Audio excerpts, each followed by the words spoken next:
All right, we are back with Q&A number 4 and a couple of different things for this video. Number one, a bunch of the initial questions here are actually from my DMs.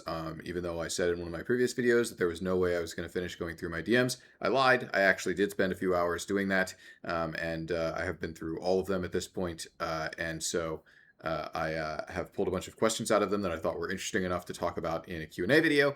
And number two, my current plan is I'm probably going to cut this video at about an hour. I'm just going to stop answering questions, cut the video, and then I will put this up, and then I'll just try and find another hour to keep doing them. I'm going to not, get through all the questions. And in fact, one of the nice things is I put a lot of questions in here. So I'm definitely not getting through all of these in 1 hour, I don't think. So basically that means that I'll have more questions for future Q&As, and I'll just try and cut them at an hour and then upload them as I do them.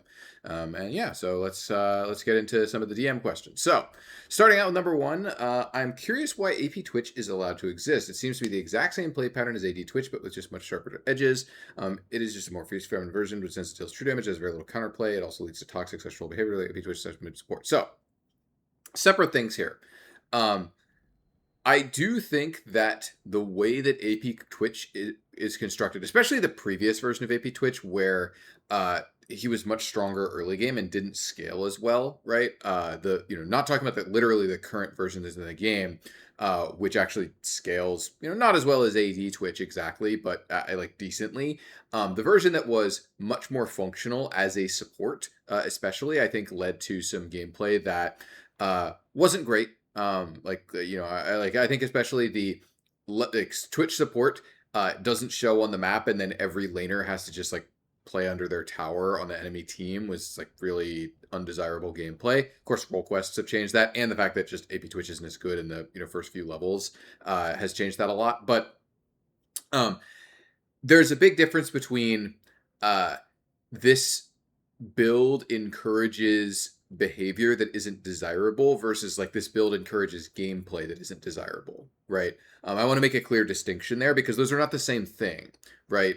Where ultimately, if gameplay wise, we're encouraging you to do something that some players might perceive as like, oh, they're griefing or they're trolling, but it is actually gameplay wise optimal, right? Like as an example, go back a lot of years, this is like Proxy Singe, right? Before Proxy Singe was a well understood strategy, people would see a Singed with 6 deaths at 10 minutes on their team and be like, oh, this guy's trolling, right? Like they're literally griefing, they're not trying to win the game. But it was in fact actually a wildly overpowered strategy, right? And so we have to make a distinction between those things because while people might not enjoy having them in their game, the reality is we can't just say like, well, it looks like griefing, it must be griefing, right?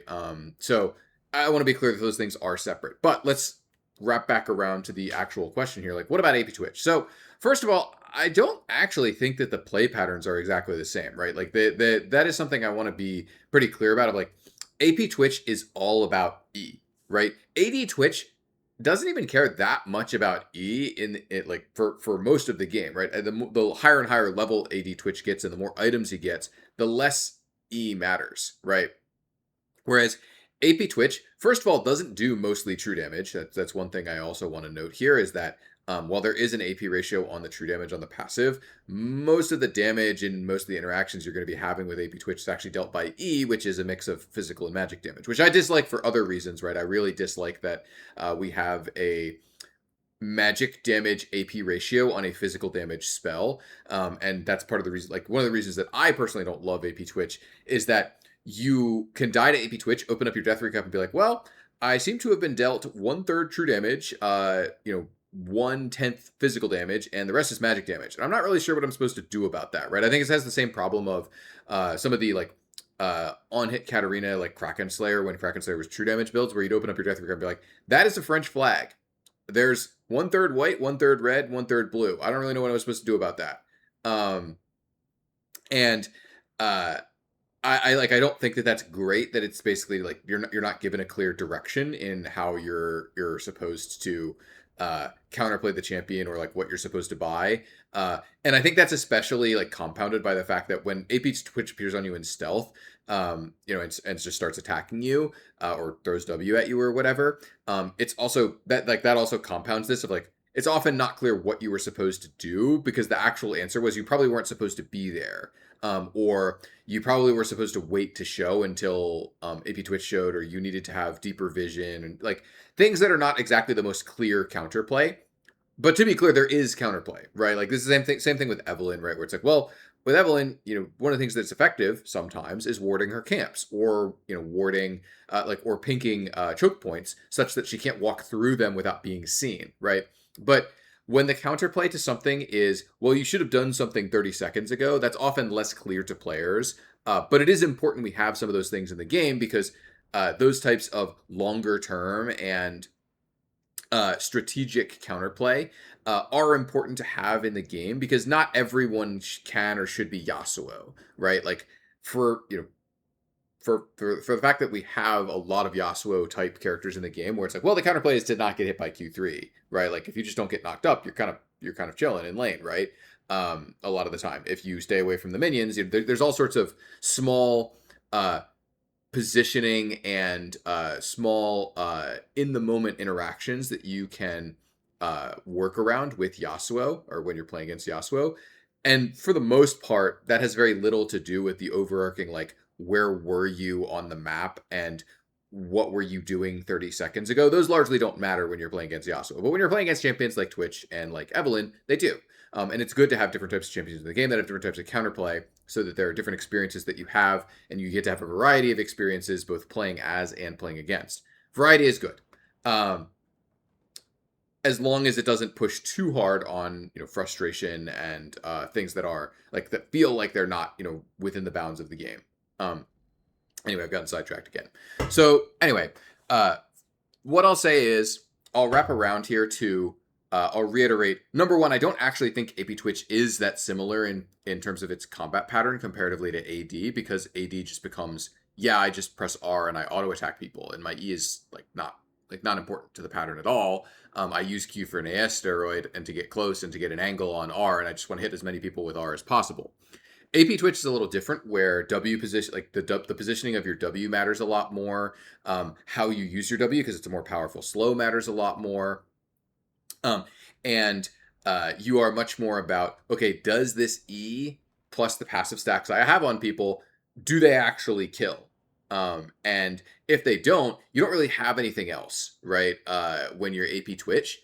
And of course the builds are a little different, right? You have a limit to how much DPS you can get on AP Twitch because of Nashers. Now, I do actually think, like, while Nashers makes a lot of sense for AP Twitch, the builds would probably be more differentiated if AP Twitch could not buy Nashers, right? Because then he would have, like, if we're putting them on a scale of like 1 to 10, and AD Twitch is like a 9 on the DPS scale, and like a 2 on the, or like, honestly, probably more like a 1 on the like spell damage scale, AP Twitch is like, in actual reality, because you could buy Nashers, is probably like a 4 or a 5 on the DPS scale, and like a 7 or something on the caster scale, right?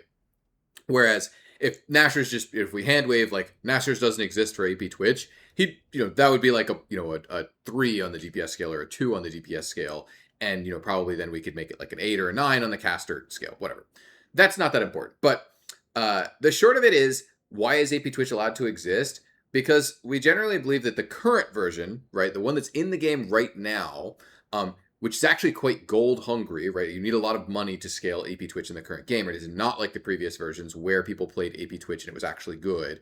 AP Twitch support and it was actually good, and like ran around the map just killing people 24/7. Gameplay on that was not great. But ultimately, we believe that it brings some meaningful variety to Twitch's builds. And that it is not something that is that we're looking at as, hey, this thing is on fire and we should remove it, right? I will say, my personal take, I don't love AP Twitch. I personally don't think the gameplay is like, at least to my personal tastes, quite good enough. But the threshold for changing something that's in the game is higher than a designer, like a designer thinks the gameplay is poor, right? Like, or thinks the gameplay is like a little below the bar, right? If the gameplay, you can kind of think of it as like gameplay goes on a scale, of some numbers, and there's a bar of like, this is how good the gameplay should be to go in the game.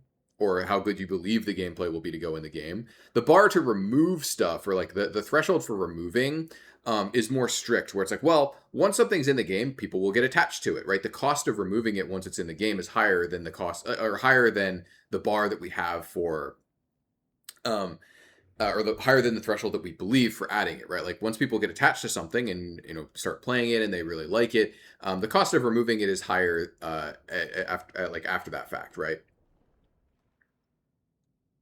And so because of that, even if I personally think the gameplay isn't great, which I haven't surveyed other Riot designers that work on League gameplay. I have no idea what their thoughts are on AP Twitch specifically. I would guess that some of them think it's good, some of them think it's not good, but ultimately that's kind of my answer here. Is I personally don't think the gameplay on AP Twitch is great, but I do think it is actually factually different from AD Twitch. The differentiation I don't think is the problem. I do think that the gameplay around he shows up on you and slows you for 90, it slows you for the maximum, right? A lot of the time, right? Because slows have a cap on how much they're allowed to slow you. So he's often slowing you for the maximum with his W, which is pretty frustrating on its own, especially when he's showing up out of nowhere and dealing a big chunk of damage to you, even if it's often not lethal on his own.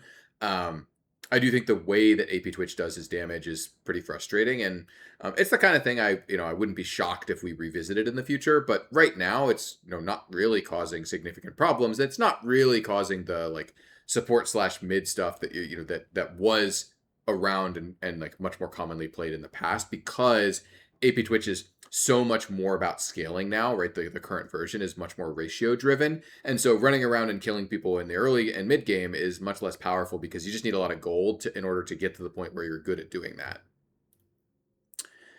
All right, let's move on to Gwen HP Scaling. So Gwen HP Scaling even more now with Dusk. Well, this is called Dusk and Dawn, but Dawn and Dusk. She's starting to build a decent amount of HP. Is the thing to consider, or is the reason that wouldn't go well? So this is something that I've seen every so often from Gwen players.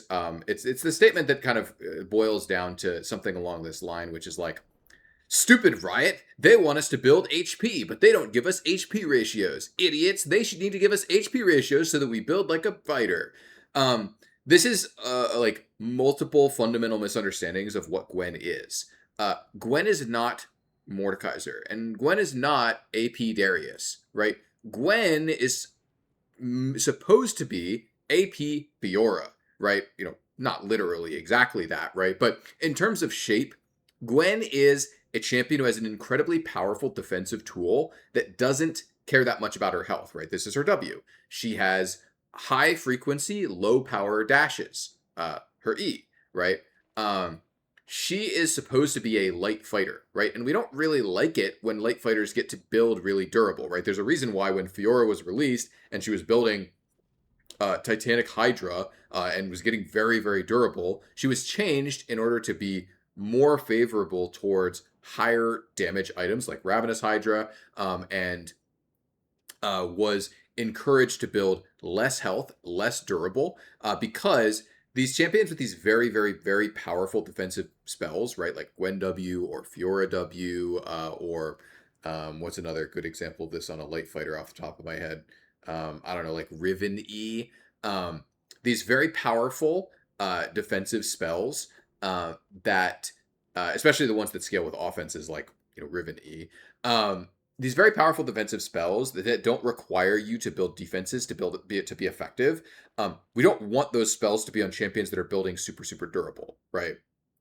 Also, I just realized maybe I should zoom in a little. So let's do that. Well, maybe this isn't good. Maybe that's too much zoom. All right, let's keep it here. Anyway, so what I'm getting at here is that Gwen is supposed to be a light fighter. That's what we want from the champion. And because of that, we're okay with her building some health, right? Much the same way that we're totally okay if Fiora buys like a Trinity Force. We're totally okay with Gwen buying like a Riftmaker or a Dusk and Dawn, but we don't want her whole build to be defensive, items that have defenses in every slot, in the same way that we would expect a champion like Darius to do that, right? Or Mordekaiser to do that, right? Interesting point of comparison here is that we actually want champions like Mordekaiser and Darius, right? Juggernauts, right? You look at like Garen, Darius, Urgot, Alawi, right? We want these champions to be able to buy tank items, for example. Not necessarily at every point in their build, but at some point in their build, we actually want them to be able to build tank items because they need to walk at you in a straight line. Like that's their pattern. They need to walk at you in a straight line. They don't have tools to mitigate uh, that they're going to get hit a bunch while walking at you in a straight line in most cases. And this is why, the old, the old style, super old style league meme used to be like, oh, you encounter a Garen in a bush and you die. It's like, well, yeah, well, of course you die because Garen's whole power, like all of his power is gated behind him getting to you. So if you walk into a bush that he's in, of course he has to kill you, right? That's just how juggernauts are supposed to work, is that the hard part of being a juggernaut is supposed to be getting to the target, right? But Gwen doesn't have that problem. She has a ranged slow. She has a dash that's on a very low cooldown. She can make herself untargetable so that your CC doesn't necessarily even affect her or prevent her from walking up to you. And so Gwen has very different considerations on her kit than even champions than juggernauts or even like middle of the what I would consider to be like a middle of the road fighter, like a Jax, for example, who has to be durable because while he does have a dash and a low cooldown, he doesn't really have anything that stops him from just getting CC'd or just like getting blasted as he walks at you and then jumps on you in a straight line. Anyway, I've talked a bunch about like the difference between light fighters and heavier fighters, right? Heavier fighters are juggernauts, right? Those are essentially equivalent. But what I'm gonna say here is like, this doesn't necessarily mean it would be impossible for Gwen to have an HP ratio, but I think that what we wouldn't do, and I really can't imagine a scenario where we'd ever do this, is an offensive HP ratio, like one of the ones like the W ratio I put on Kled, for example, where we wouldn't want Gwen to have an HP ratio that converts HP into damage, right? Because the end result of that, if that ratio is actually powerful, is that instead of building items like Death Cap or high AP items like Shadow Flame on Gwen, which is actually desirable, right? We want her to be killable if she gets caught with using her W poorly or has to use her W early to avoid a CC skill shot or whatever, right? Like if you have to use your W badly or in a less optimal way in a fight, we want that to be punishable, right? And the problem with letting her be really, really, really tanky is that if she's able to get damage out of durability, right? Like imagine Gwen's build is Dusk and Dawn, Riftmaker, or like Rylai's or like Leandry's or something, right? So you have health in every slot. The question then is like, well, you don't even ever have to use your W to approach. You can use it in the most optimal scenario every single time. You can use it to block the most like high impact thing every single time because there's no pressure on you. You're never going to die with that build. Well, not literally never, but you're rarely going to die during that build if you get hit with like, what's a good example of like a random, like a Syndra QE, right? It's like, well, guess what? I purchased, over 1,000 health in my items. You're not one-shotting me, right? Like I don't have to W this. And so I get to hold it for the most optimal situation. And even when you do walk into the W, you still can't burst me because I'm building a bunch of HP items, right? And so it's important that Gwen actually builds damage, right? Items like Nashers, items like Shadow Flame, Death Cap, these were the types of things that we wanted. Well, Shadow Flame didn't exist yet, but items like Nashers and Death Cap were items that we wanted her to buy when we were working on her in development. And we want her to build those damage items, again mirroring Fiora from the AD side, right, where she's buying items like Ravenous Hydra and like Death's Dance and getting excited about those types of things. And again, it's okay for her to have durability on her items in some of her slots, but we don't want that to be every single slot, and we don't want her to be super rewarded for buying a bunch of durability items and being very, very high durability and still getting, we don't want her to get the most damage or get full damage value out of that, or even like 90% of her damage value out of that, because it's important to her kit structure. I guess something that I should wrap around and sort of close this out with is that her kit structure says if I don't have to build damage to get damage, I don't have to use my tools, or I'm not pressured to use my tools in a way that my opponents can actually play around. Right. This is the same problem with Fiora parry, where it's like, well, if Fiora is really tanky, as an example, it's like, why would she have to parry a lot of damage, right? There should be pressure on her that, hey, you get Darius ulted, or, I don't know, some big damage, right? Darius ult's probably not a good example, right? But like some big damage effect. Do you feel pressured to ult that if you're really tanky as Fiora? No, you just parry the CC and you always get max value that way. And Gwen Shroud is very similar, where it's like, well, if you don't actually have to W to block autos from the 80 carry in this, 3v3 skirmish or whatever, of course you get to use it to dodge the mage's CC. And there's no pressure on you to use it in a way that actually gives you that durability that you're lacking, because you have that durability from your items.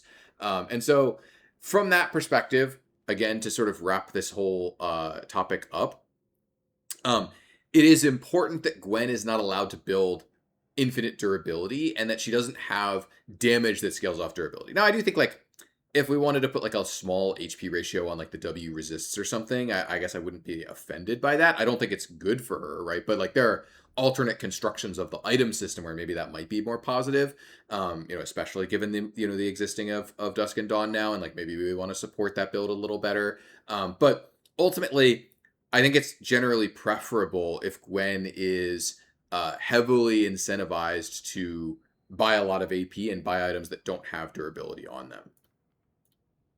All right. With Air and Mayhem and Arena, sort of Blossoming Dawn is what it's actually called, is a very interesting item to build. It would be game breaking to let other marksmen be enchanters to have more support options without them being added to SR. So this is a topic I've talked about a lot before, but I thought this would be a good time to talk about it in a Q&A, and then I can point people to this Q&A when they ask this question in the future. But this is something I've talked about a lot on stream. We did test this. This is something where for season 15, another designer actually was given a task to go through the arena items, test them out, test the highest potential ones out in SR, and find say, hey, are there any low effort, high value items we can add from arena into SR? And we actually did another pass, just in terms of paper, not actually testing them in SR, but another pass in terms of, hey, for this season, season 16, do we want to take a look at these? We want to take a look. Myself and Axes went over the arena items catalog essentially, and said, hey, are any of these items worth trying in SR, or worth putting in SR without doing a lot of testing? Because we're looking for high value, low effort things that we could do. And the conclusion every single time we've looked at sort of Blossoming Dawn for SR is that it doesn't actually make that much sense in its current form. What I mean by that is that when we tested it, the problem we ran into was the builds that support sort of Blossoming Dawn aren't functional until you have it, right? One of the key differences with Arena is that Arena, it says you are always in a 2v2. And sort of Blossoming Dawn makes a lot of sense in a 2v2, right? Where, hey, if you're an enchanter or if you're like an 80 carry support, you're going to always auto attack, right? Interesting point of comparison here is like Ashe support. Ashe support auto attacks a lot in lane, right? Like the versions of it that were very powerful in the past before we nerfed it, right? She auto attacks a lot in lane. She took Halo Blades. The longer and longer the game went, the more she became a caster, right? Like outside of lane, when you're in a 5v5, actually standing still to auto attack someone as an Ashe support who's not building traditional Ashe carry items, it's often not worth it, or it's much more risky and comes with much higher costs comparatively to the 2v2 in lane.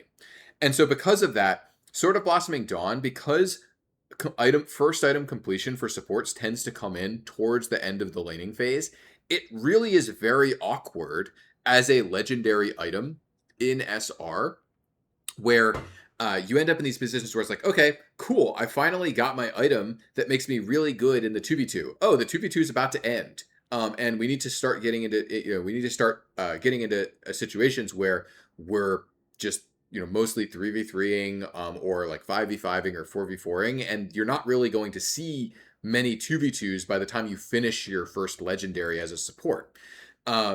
And so because of that, it's a very awkwardly positioned item in SR specifically, because fights are larger scale. And as a Karma or a Lulu, you're not really auto-attacking that much in the typical 5v5, right? And so enchanters don't really get to buy this thing. 80 carry supports, most of them tend to become casters outside of the laning phase, right? You think of like Varus support, Ashe support, MF support, right? In lane, they do auto attack a lot, right? That is true. And that's, I think, where a lot of people imagine sort of Blossoming Dawn being interesting, is, oh, yeah, of course, I auto attack a lot in lane.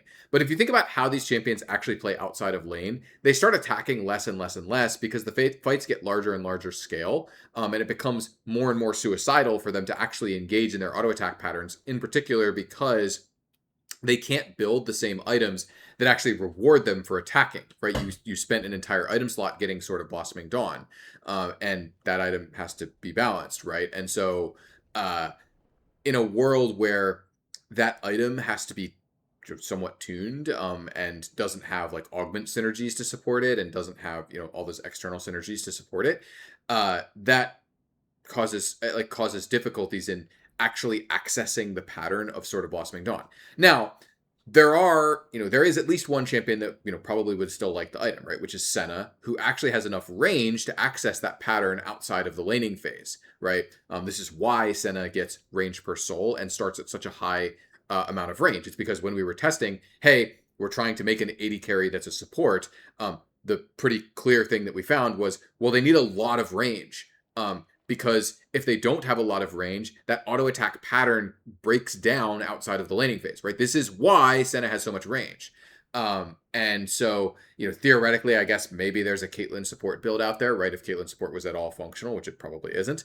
But the problem we ran into was just a problem of timing, which is why in the past I've pitched things like, hey, what if sort of Blossoming Dawn was a part of a support item, right? There were alternate versions of the support item we had where you picked a support item that you got at like level 1, like a unique effect. And so like, hey, something that you could access much earlier in the game, I think for sort of Blossoming Dawn would make a lot of sense, right? But a legendary item is very hard to make work because of the timing involved, right? Where there isn't currently, aside from Senna, a pool of champions that doesn't have income that can also continuously attack, because continuously attacking in League of Legends is largely tied to income, right? Where you need to be able to buy the support to be able to do that and the attack speed to be able to do that. And we can give you some of that attack speed on sort of Blossoming Dawn, but we're not going to give you the attack speed and the payout for that, right? Which is like on 80 carries, it's like 80 in crit or on hits, right? But we can't give you every single thing that you need in one item as a non-income champion in order to support you actually continuously attacking in a larger scale fight, right? There's just too much power associated with that. Unless you are someone who has a lot of range like Senna, for example. So the problem we run into is like we need to find a way to give it to you earlier. Whether that means, hey, actually, there's like a 1200 gold version of this item that's maybe like an epic item or something, and then it upgrades into a larger version later that like, and we figure out some way to make that make sense in the current system, which like we don't have any items that really work like that have their full, like have like a full payout on an epic, or we change up the way the support item works and let it give you something much earlier in the game that can support a laning pattern, or we like make it a keystone or a rune of some kind that you can access from level 1. I basically think the problem of sort of Blossoming Dawn is that in Arena, it largely works because all fights are 2v2s.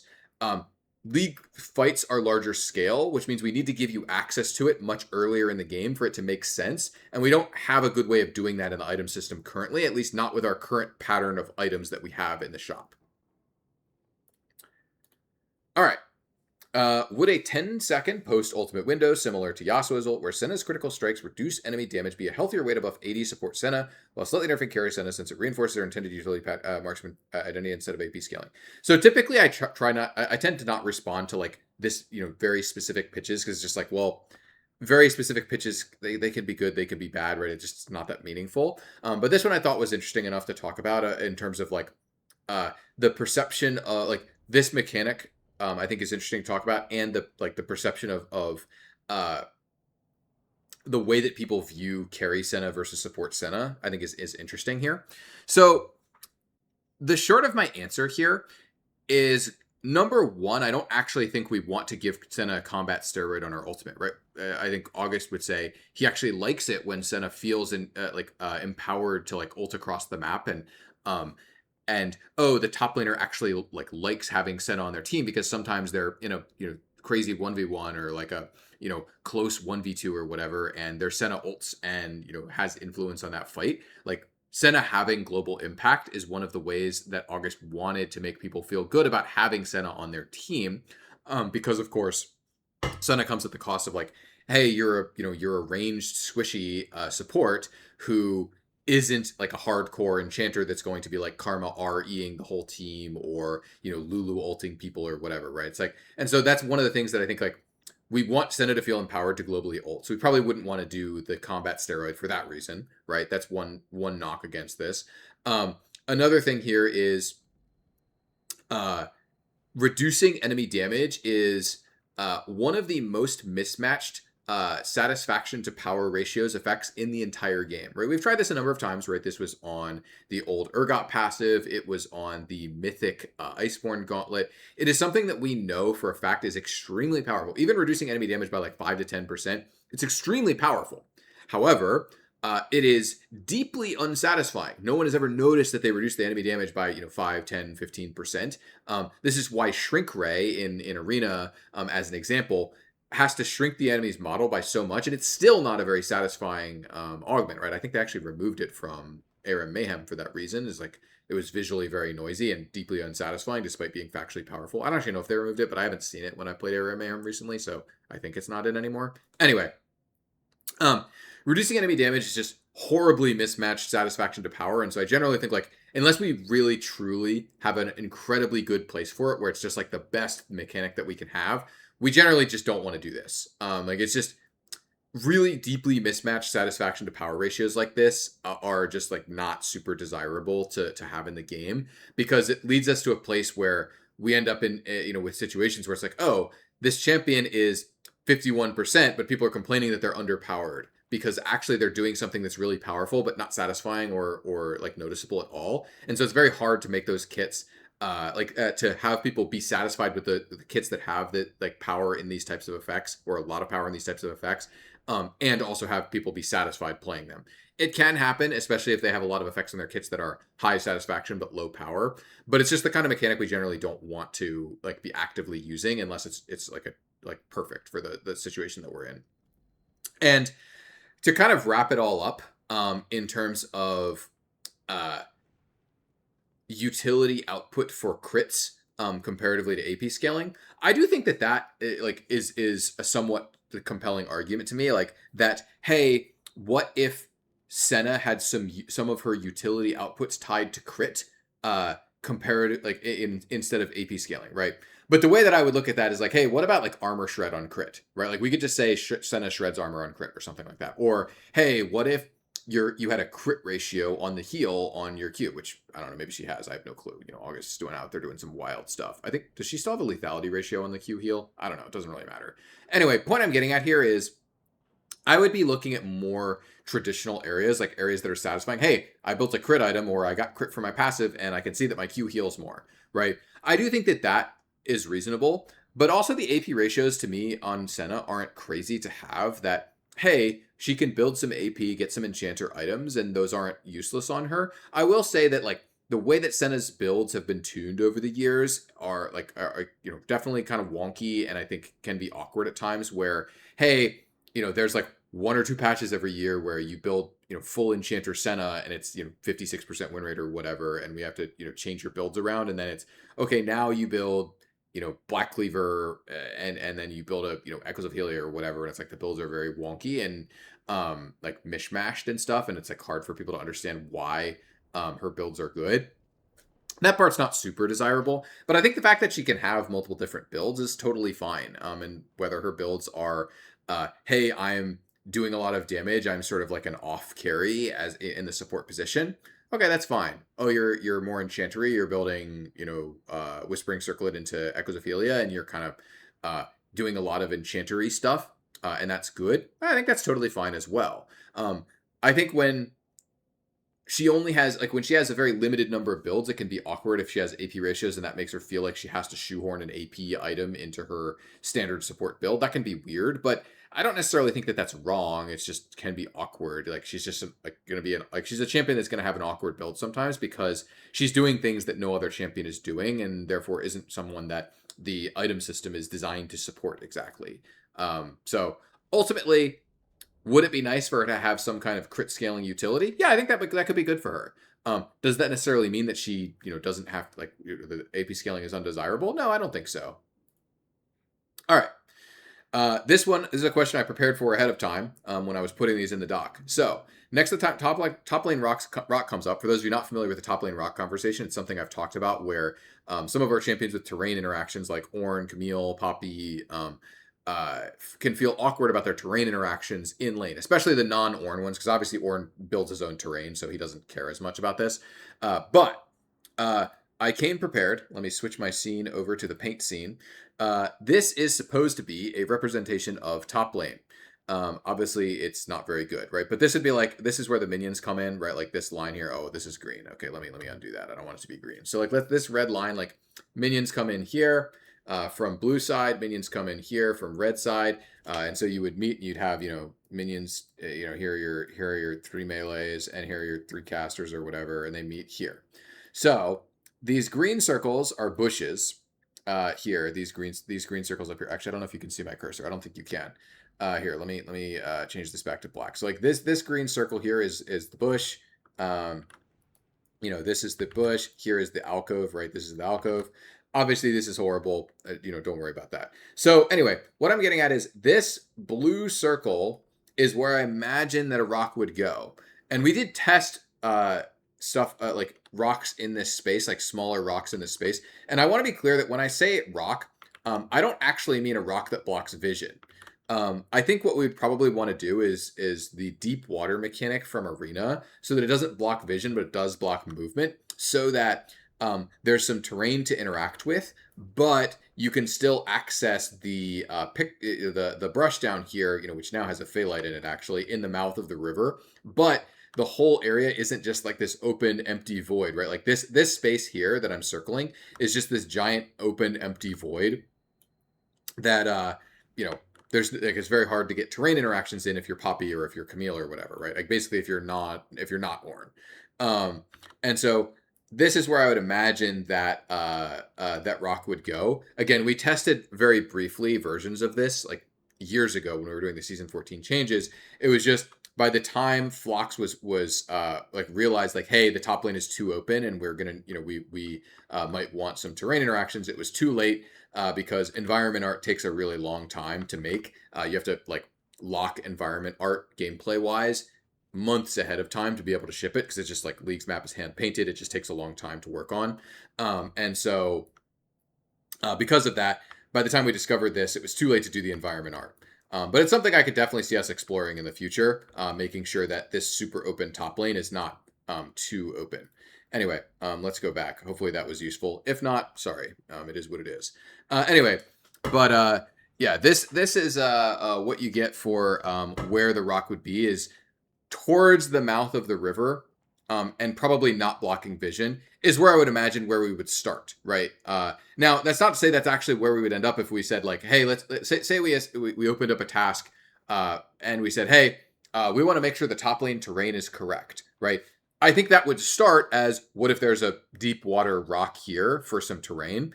But explorations could go all sorts of other places, right? We might discover, actually, we just want to re-narrow top lane. We don't think that the open version is better, right? I don't have a particularly strong feeling about that. I just think the current open version with no rocks and no terrain is not great, both for fight context and for terrain interaction champions, right? I want to be clear here. The reason why I think that a rock would be good is not exclusively only for Camille and Poppy. I think it would actually be good for champions like Darius as well. Basically juggernauts as well as lighter fighters. Like I think it's like terrain creates context, right? There's a reason why most of League's map is actually pretty heavy on the terrain and light on the open space. It's because open space combat, for the most part, isn't that interesting, right? Terrain creates a lot more interest in combat, and so I generally am kind of thinking like, if I were assigned a task like this, if I were like redesign the shape of top lane, I suspect that while I would definitely try a version of top lane that's open with a rock, I'd probably also just try more terrain dense versions of top lane that have less open space, because open space is boring, right? Like open space is just like, oh yeah, of course, the person with longer range always wins these interactions. outside of like the context of like minions and flash and CC spells and all that sort of stuff. But by default, the larger the open space is, the more advantage someone who has like the more advantage range has. And range in League of Legends does not need any help being more powerful, right? So that's kind of why I come around to like I don't like the super open top lane by default.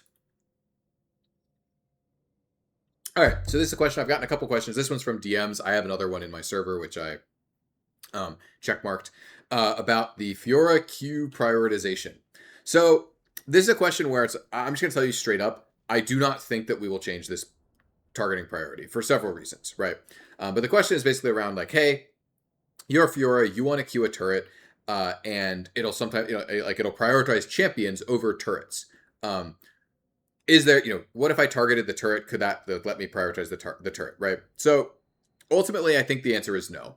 And there's two reasons for this. Number one is people have had years to build up muscle memory, right, since the introduction of Q being able to hit turrets, to build up muscle memory around the turret, like the targeting priority of the Q. Changing that is very high risk, very high relearning cost for Fiora players. The benefit would have to be extremely massive for us to change this kind of thing. This is just one of those things where if you asked 10 people who have at least 50 games on Fiora in the past year what the targeting priority is, they won't be able to answer you, right? Like probably none of them would be able to tell you what the targeting priority is, but they do have an intuition of what it is, and they know what it is, and changing this breaks their intuition, and that is a really, really, really high cost, right? Same thing with like lowering ranges, right? Breaking people's intuition is something that we just almost never, like we try to avoid it as much as possible unless we believe it's really the only path forward. And so just from the perspective of we don't want to change people's intuition around what their Q is going to do in any given situation and how it's going to prioritize targets. So just from that perspective, I think we're really unlikely to ever change this targeting priority unless we're like making changes to the Q and like letting it target something new or changing what it can target, that kind of thing, right? In which case we'd be taking on that cost, no matter what, right? So that's number one. Number two, I do not think it would be good if you were hovering the turret for you to auto select the turret.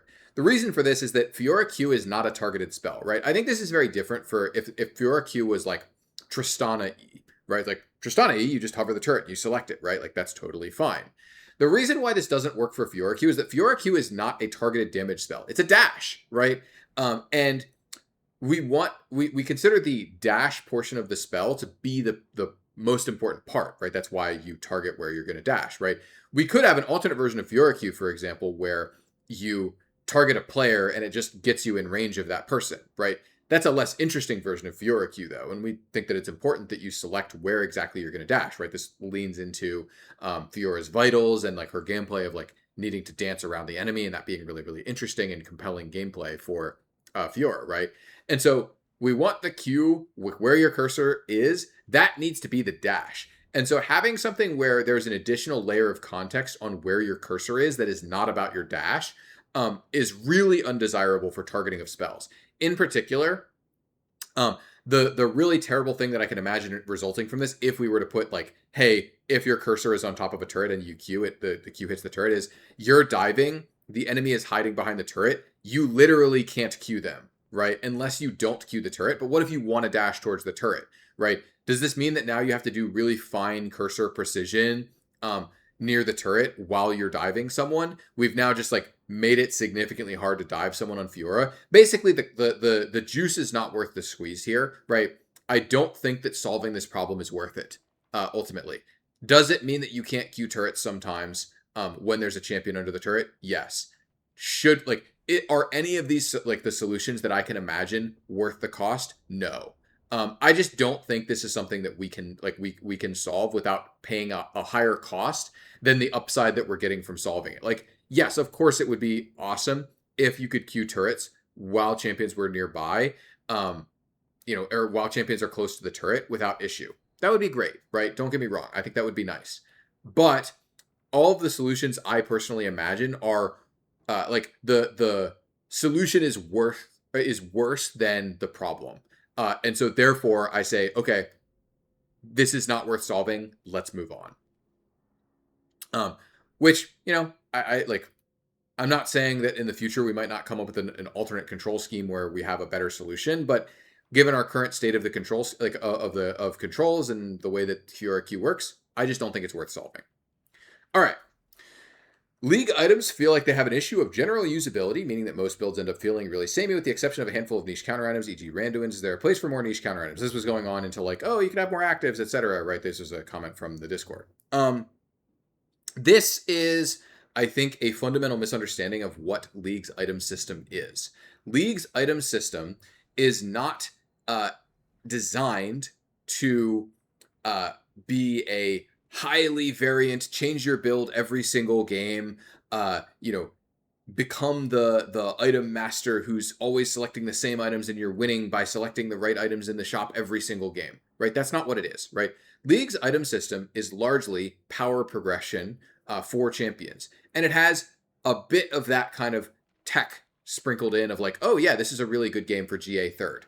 Or, oh, this is an awesome game for me to go Zhonya second on Fizz because they're, all AD, or because there's this thing I need to Zhonya specifically when I go in, or whatever, right? Those types of tech choices are there in League system. But the main thing that League item system is there for is to make champions feel good about progressing through the game. To be able to give Ezreal his Trinity Force, Muramana power spike that feels amazing on Ezreal, right? Ezreal doesn't care who his opponents are, right? Like Trinity Force Muramana is always going to be awesome for him, right? That's just how Ezreal is, right? Like he's the type of champion that feels good about buying those two items. Those are his core items, right? And so we've over the years, and this is touching on like one of the problems with Mythics was most people who play League don't care if they have a lot of choice in their item system in the first, especially in the first few slots. They care significantly more about whether their items feel good and feel pattern enhancing for their champion, because the reason why most people play League, and one of the compelling parts of League comparatively to other MOBAs, is the focus on champion fantasies, right? On character fantasies. And so it is important, far more important for items to feel good than it is for there to be choice. Now, the further you go into your item build for most classes, the more choice you're going to get. And there's even some classes like tanks that have a lot of choice in their early item structure. And that's kind of built, like that's kind of baked into, countering is baked into the tank item system at a base level, right? Because of resistances. And I think that's good for tanks, right? It's not necessarily good for every class. But my response to this is essentially that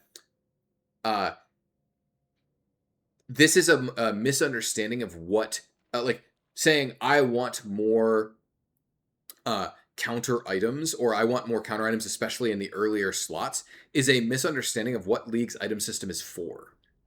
And while, yes, there is a player type that would really like a more counter / situational item system where more of our items are designed to be very, very good in a specific situation and, very bad in some others, right? Like there are more Hex Drinkers in the game. There are more, Zhonyas in the game.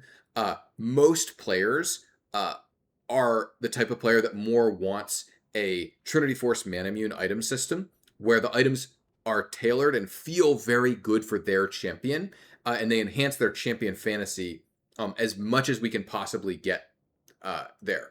And we have other systems that do, support those like tinkerer / optimizer types of players. And I think that's fine, right? Runes is another good one, for example. But this is not what the like core of the League item system is for. And so therefore, we're not going to make 15 more items that are, like niche, very narrow, powerful items that are really good in these situations. Because that's not what our item system is designed to support, right? That's not what our item system's goal is. And so could we have more narrow, powerful items that are good in different situations? Yeah, sure. We could have a few more, right? Don't get me wrong, right? Like that doesn't necessarily mean we couldn't have more, especially in the later slots, right? Like, could we have another armor item for fighters that's not Death's Dance? That's really good in some situations? Yeah, probably, right? Like we probably could. We could have some more of these. But what we found is that most players aren't really excited about these items or aren't really interested in these items. And so when we do make them, they don't add a ton of value comparatively to making high synergy core items like Dusk and Dawn, right? As an example of like, oh, well, Dusk and Dawn, you don't really have to think about your opponents. It's just like, is your champion good with this item? But does it like, and the question is more importantly, like, does this item feel good for your champion? And so that's just, I think, a difference in how people view the item system that sort of results in people feeling like, oh, well, why not have more of these? Well, it's because that's not what the item system is for. Okay. 125 range feels terrible. This is going into like, oh yeah, I'm Olaf and, or I'm playing Olaf and I don't like having 125 range, etc. So ultimately, I suspect that the lowest range champions in the game are, whoever's at the short end is gonna feel not great, right? Like range is all like, a lot of the feel of range is relative, right? About how much range does your opponent have. And for what it's worth, I do think that we vastly overmade 175s, right? Like, I mean, look at melee range from like on champions that were made from like 2014 to 2026, and you'll see that there's like 125, 125, something like that. I do think that 175 was was over indexed on in champ designs, right? Like a lot of champ designers just started out saying like, oh, well, I don't want my champion to be the lowest melee range in that time period. And I think that 150, for example, is underused, right? There's like 4 150s in the game or something like that. But that's neither here nor there, right? Like that, we'll move on from that point. I do think that there's too many, like the fact that pretty much only older champions are 125 is I think not ideal. Anyway, ultimately some of this I think is it is what it is, right? Like someone is going to be the lowest range melee champion in the game, and that champion is not going to feel as good about their melee range. Some of this is, yeah, I think that there are some older 125s that could maybe be brought up to 150, and that might be really good for them, right? As an example, I was a big supporter of increasing Tryndamere's auto attack range, both because his animations looked ridiculous at 125. If you ever paid attention to Tryndamere attacking someone with his big sword, he would attack with his giant sword, and then he would hit you with his hand, right? Like his giant sword would be like past your body because he only had 125 before we buffed it. So from an animation perspective, the 125 was ridiculous. But also from a gameplay perspective, I think it makes sense for Tryndamere to have 175 because he has no actual ranged spells. He has no way of interacting with you besides meleeing you. I think those kinds of champions, right, like Tryndamere and Shen, who have no form of ranged interaction, it makes sense for them to be higher base, like higher melee range a lot of the time, right? Shen Q gives 75 range, so he's 200 range a lot of the time. It makes sense for them to have higher attack range so that they have a way of interacting, and we don't have to just make them really good at killing you in melee range when they jump on you, right? Like they don't just have to be, oh yeah, I jump on your head and I just beat you because I'm always at a disadvantage in terms of range. Giving them more auto attack range gives them more options, which then means that not all of their power has to be in jumping on your head and killing you instantly in every trade, right? Which I find to be desirable, right? So my answer to this is maybe some of these champions could be a little higher range, but at the end of the day, someone is going to be someone is drawing the short end of the stick here. And I think that the thing that we need to do is make sure that those champions feel good about things that aren't just their auto attack, right? Like, for example, if you're saying, hey, I really hate having 125 range on Olaf, maybe what we need then is like, we need to make sure his axe feels really amazing to hit. Or his E feels like an amazing button to press. And so therefore, while, yeah, maybe your attacks aren't the most amazing feeling thing ever, there's something else in your kit that you really, really like. Because again, someone is going to be the lowest, right? We could say, hey, you know what? We wave our magical wand. All melees are now, 150 lower range. And I think that really just defers the problem of like, okay, well now you're mad about being 150, right? Because other people have a bigger advantage on you or whatever, right? And you're not, you don't have an advantage on anyone, right? You're just bottom of the barrel still, right?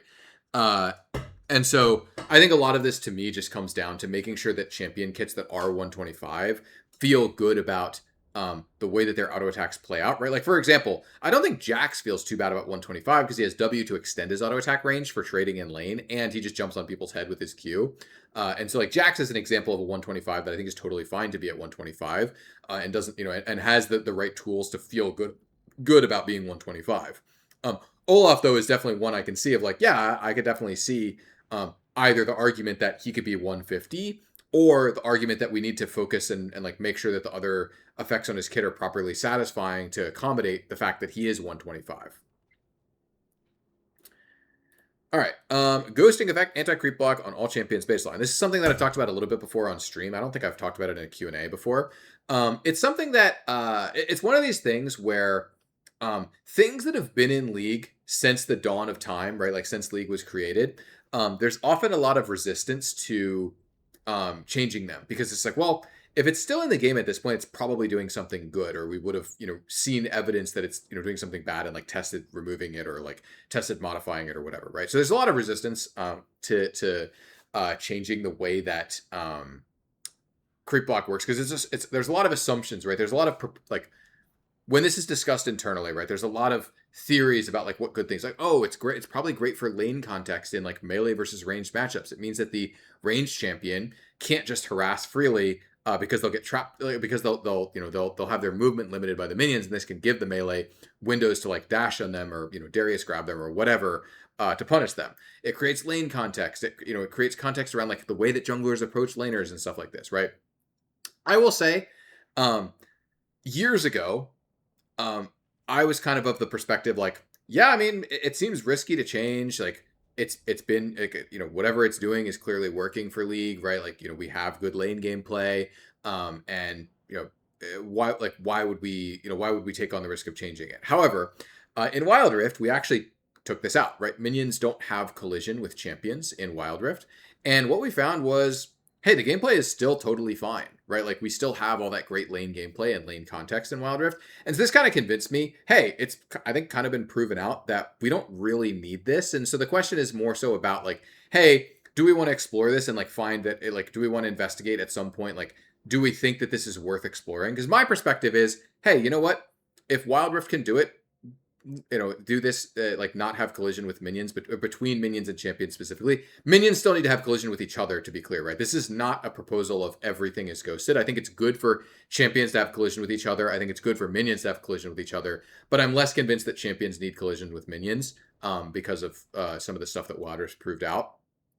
And so this is something where, hey, maybe some point in the future we could test this in SR, see what it looks like, and make sure that there's not something that we're missing out on by not having champions be blocked by minions and vice versa.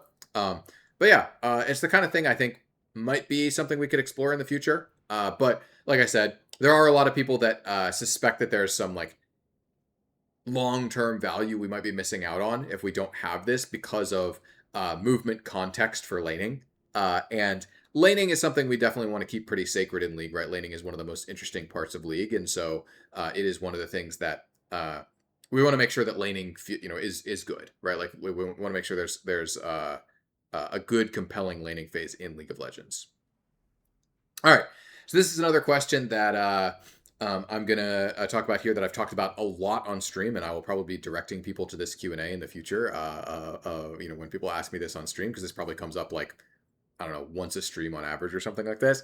So will we ever see adaptive force in the item system? So the short answer to this is we don't want there to be multiple copies of the same item in the system, right? It's more interesting. The item system is more interesting and more compelling when different classes and subclasses have access to different types of effects, right? This is why, for example, there's no AD Zonias and there's no APGA, right? Like these high gameplay things, and like they're to some degree sort of is an AD death cap, right? It's called Infinity Edge, right? And vice versa, right? So there are some items that we copy over from system to system, but it's relatively infrequent, and they typically don't work in exactly the same way. And even having a little bit of different context on like their build path, for example, actually creates interesting differences between classes, right? The fact that mages have to buy 2 large rods for their death cap is interesting comparatively to like Infinity Edge, which is 1 BF sword and then some cheaper components, right?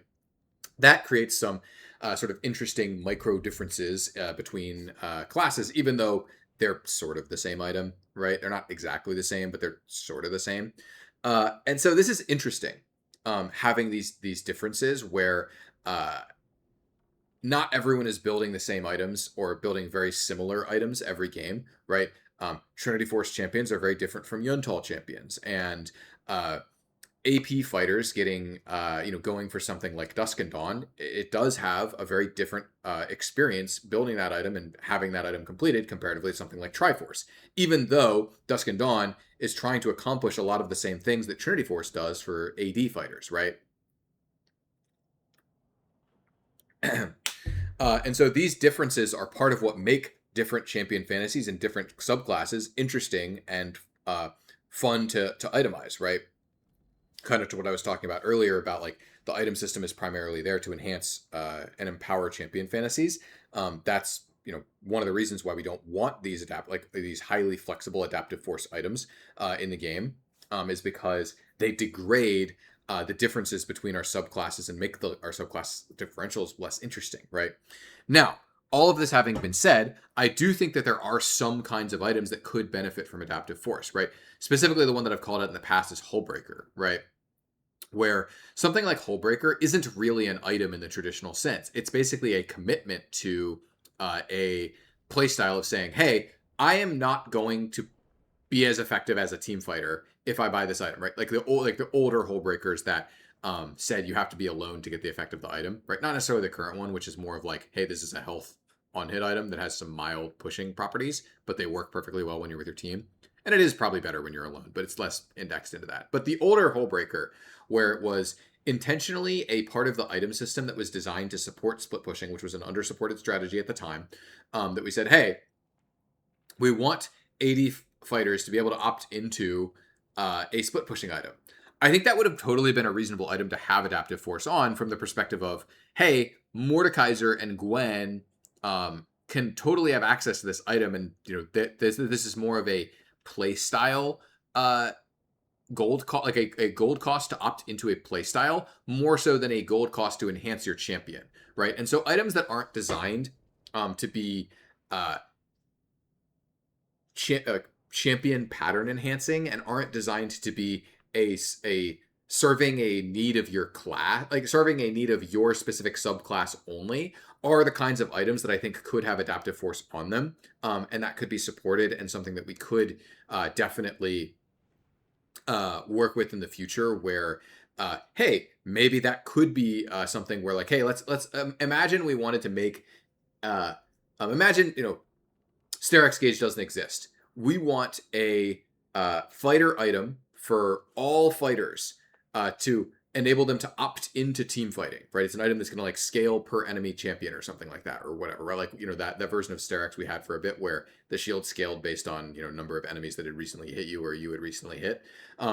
That's an item that I think could have maybe adaptive force on it. Like, if actually we want Mordekaiser to have access, well, I guess Mordekaiser has AD ratios now, or has an AD ratio now, but it's the kind of item where it's like, hey, if we want all fighters, including light fighters, right, talking to that earlier Gwen question, to have access to this item, maybe we might want to have adaptive force on it if it's something that we're using to solve a systemic problem that a super class has, that occupies both AD and AP, right? Which is a sort of a unique property of fighters, right? Or like tanks, right? As an example, let's suppose we want to make a item that has like the stat line similar to like the old Frozen Mallet, where which was like 30 AD and what was it, 700 health, 800 health, whatever that was. But we want to make a tank item with that shape, where it's like it's a tank item, but it's got a little bit of damage on it. Sure, I could see that having adaptive force, given the right shape, because it's okay if both Scion and Sejuani and Maokai, all of our tanks, like Zac and Scion having access to the same tank item that has a little bit of adaptive force on it. Yeah, I could see that, right? But ultimately, the answer to this of like people suggesting things like what I did in Wild Rift. To be clear, Wild Rift is a very different item system, and I actually did make adaptive force items there, right? I made Masher's Tooth adaptive, for example. But the things like I did, back in Wild Rift, when I worked on Wild Rift back in the day, I don't think those same things make that much sense in SR, because if we want a different subclass to have access to something similar, we probably want a spin on it that's good for that subclass, right? Which again, going back to the comparison between like Trinity Force versus Dusk and Dawn, we want those items to be different, even if they're accomplishing some of the same goals for the AD fighter versus the AP fighter audience. And so that's kind of my conclusion on this is like adaptive force in some situations, especially for some like tech choice items, I could see that. As a main line, no, I don't think so. Anyway, I now notice I'm over an hour of recording, so I'm going to call this recording here. This is going to be the end of this video, and I will wrap around and probably come back and answer these later on. Maybe I'll add some more questions and get another hour-long recording going tomorrow or something like that. But anyway, thanks for watching. And this one will be an hour long, and then I'll just put up another video and I'll just start making more than one a week, I guess, or at least I'll try to. We'll see how that goes. But yeah, thanks for watching, and maybe catch you next time.